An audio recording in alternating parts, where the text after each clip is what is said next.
Cuando pensamos en la Segunda Guerra Mundial y en cómo los aliados lograron atravesar las defensas alemanas, lo primero que nos viene a la cabeza suelen ser imágenes de tanques Sherman avanzando entre humo y ruinas, soldados de infantería lanzándose al asalto bajo fuego de ametralladoras, o escuadrones de cazabombarderos Thunderbolt atacando posiciones enemigas. Esa es la versión cinematográfica, la que Hollywood nos enseñó. Sin embargo, la verdadera historia de cómo se rompió el espinazo de la defensa alemana es menos glamorosa y mucho más matemática. La clave no estuvo en la valentía individual ni en maniobras espectaculares, sino en un arma que convirtió la defensa alemana en una ecuación imposible de sostener, el obús M2 de 105 mm. Puede sonar exagerado, pero este cañón de artillería no solo fue efectivo, fue el arma que cambió la dinámica del combate defensivo en Europa. De entrada, no era un simple cañón más en el arsenal estadounidense. El M2 fue la pieza de artillería más producida de toda la guerra, con más de 10,000 unidades fabricadas. La escala industrial de Estados Unidos convirtió al M2 en un recurso inagotable. Donde se abría un frente, allí aparecían baterías completas listas para barrer cualquier intento de resistencia. Los alemanes lo aprendieron a la fuerza. Las trincheras que tanto trabajo costaba cavar, las posiciones de ametralladoras MG-42 que parecían inexpugnables y hasta los blindados que intentaban emboscar desde bosques o setos quedaban reducidos a chatarra antes de tener un impacto real en la batalla. El secreto del M2 era doble. Primero, su ritmo de disparo. Cada obús podía lanzar 4 proyectiles por minuto, y lo hacía sin encasquillarse ni recalentar de forma peligrosa. Eso significaba que, en cuestión de minutos, un solo cañón podía pulverizar una posición enemiga.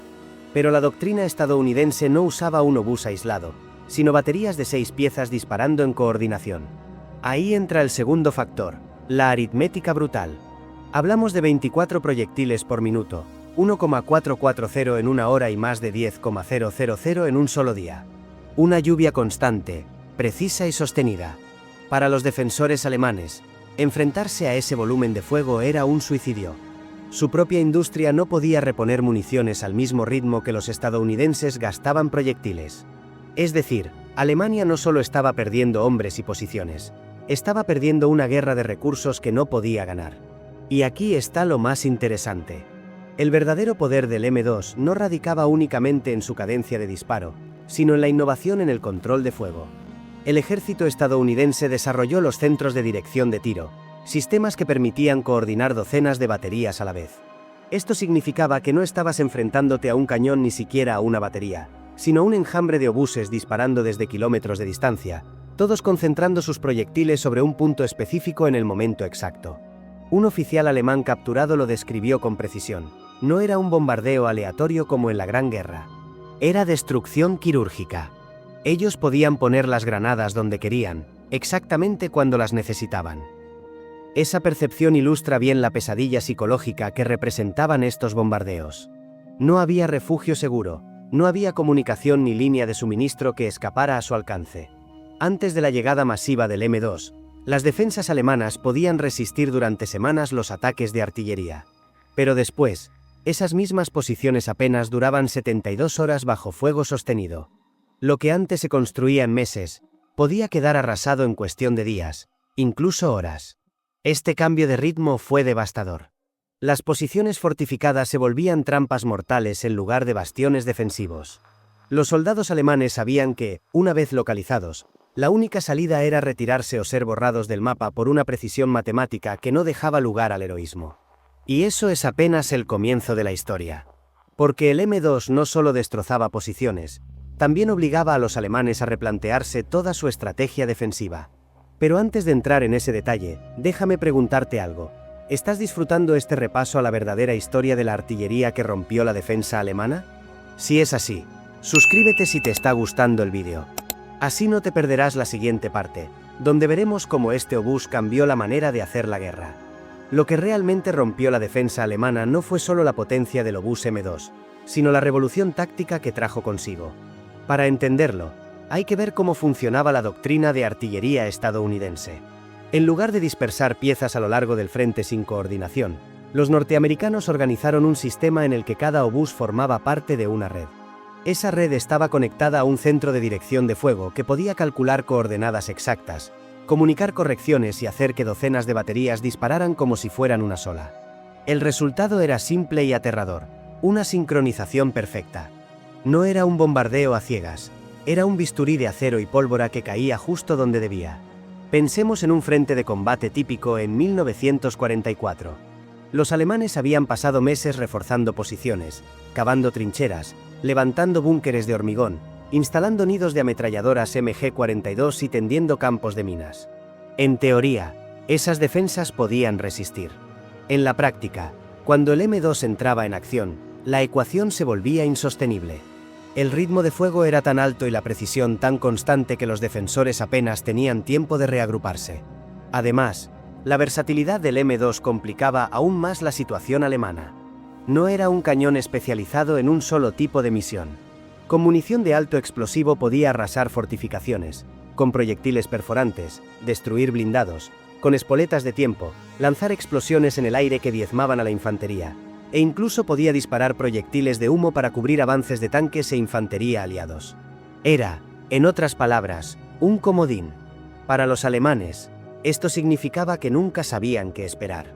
Una batería podía estar demoliendo un búnker en un momento, y segundos después, estar cegando a las defensas para que los Sherman avanzaran bajo una pantalla de humo. La presión era constante.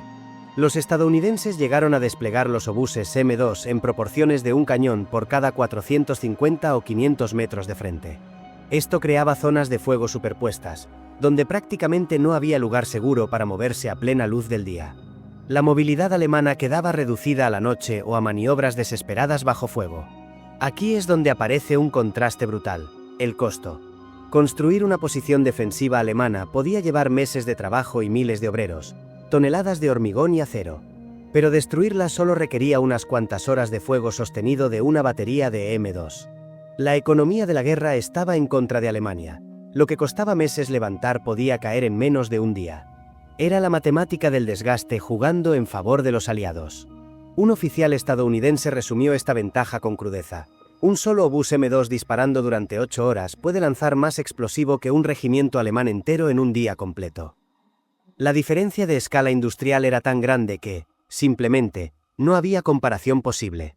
Los propios alemanes lo reconocían. Un comandante de artillería capturado confesó que sus cálculos todavía seguían los estándares de la Primera Guerra Mundial: unas 50 rondas por cañón al día.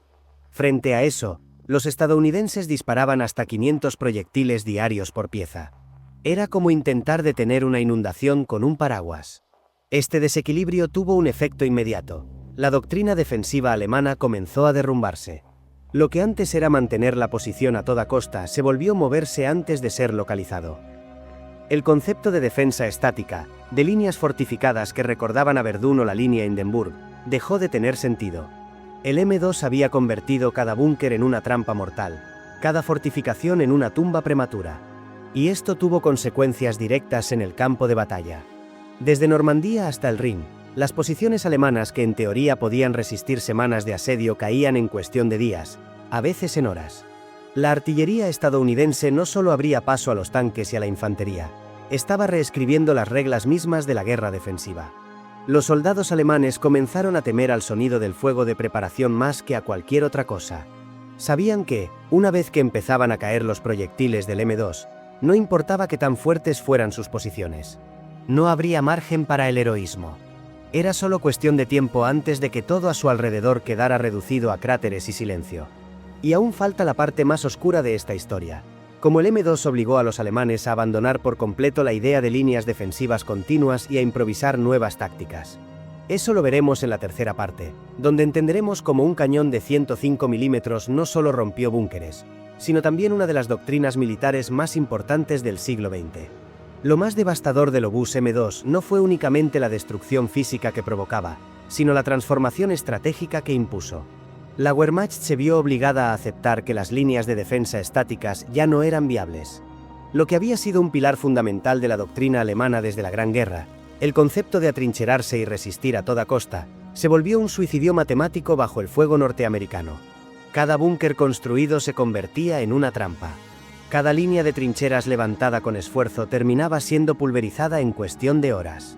La única salida era moverse, cambiar de posición constantemente, evitar que las baterías de M2 pudieran localizar un objetivo fijo. De repente, la defensa se volvió móvil, improvisada, y eso debilitaba la cohesión de las unidades alemanas.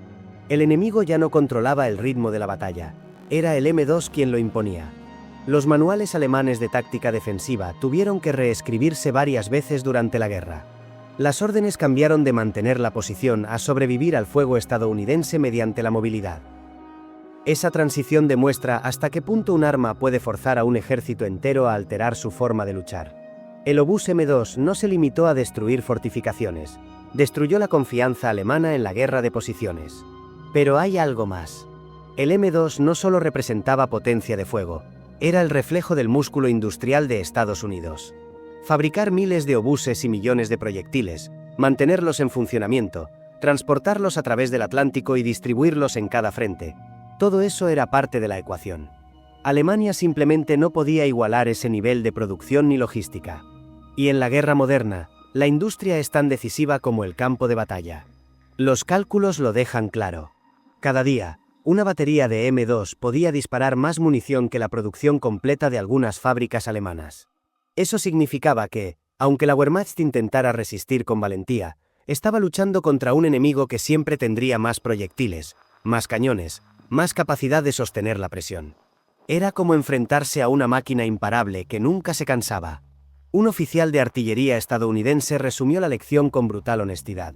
Al principio pensábamos que la artillería estaba para apoyar a la infantería. Después del M2 entendimos que la artillería podía, por sí sola, volver insostenible cualquier posición enemiga. Esa frase muestra el salto doctrinal que supuso este obús.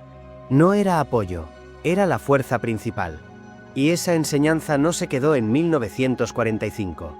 La doctrina moderna de artillería, desde los obuses autopropulsados hasta los lanzacohetes múltiples y la artillería guiada por GPS, tiene sus raíces en lo aprendido con el M2. La idea de usar el fuego masivo y coordinado para hacer imposible la defensa estática nació en aquellas operaciones en Normandía, en las Ardenas y a lo largo del Rin. En otras palabras, el M2 no solo rompió las defensas alemanas, rompió el concepto mismo de guerra de posiciones en el siglo XX. Cada proyectil disparado era un recordatorio de que la industria, la coordinación y la matemática de la destrucción podían pesar más que los tanques, los aviones o las ametralladoras. Si volvemos al mito inicial, el de los Sherman cargando contra nidos de MG-42 o los Thunderbolt barriendo columnas alemanas, debemos reconocerlo. Esas imágenes son espectaculares, pero incompletas. Detrás de cada avance, detrás de cada línea enemiga colapsada, había docenas de M2 disparando sin descanso. El verdadero martillo que rompió la defensa alemana no fue de acero blindado ni de alas metálicas. Fue un obús de 105 milímetros que convirtió la defensa en una ecuación perdida desde el principio. Y ahora ya lo sabes, la pieza de artillería más producida de la guerra fue también la más decisiva. El M2 no solo cambió batallas, cambió la manera de entender la guerra. Si te ha gustado este repaso a la historia del obús que hizo imposible la resistencia alemana, suscríbete si te ha gustado el vídeo. Así estarás al tanto de cada nuevo episodio donde seguimos explorando cómo las armas, la estrategia y la historia se entrelazan para explicar por qué el mundo terminó como lo conocemos hoy.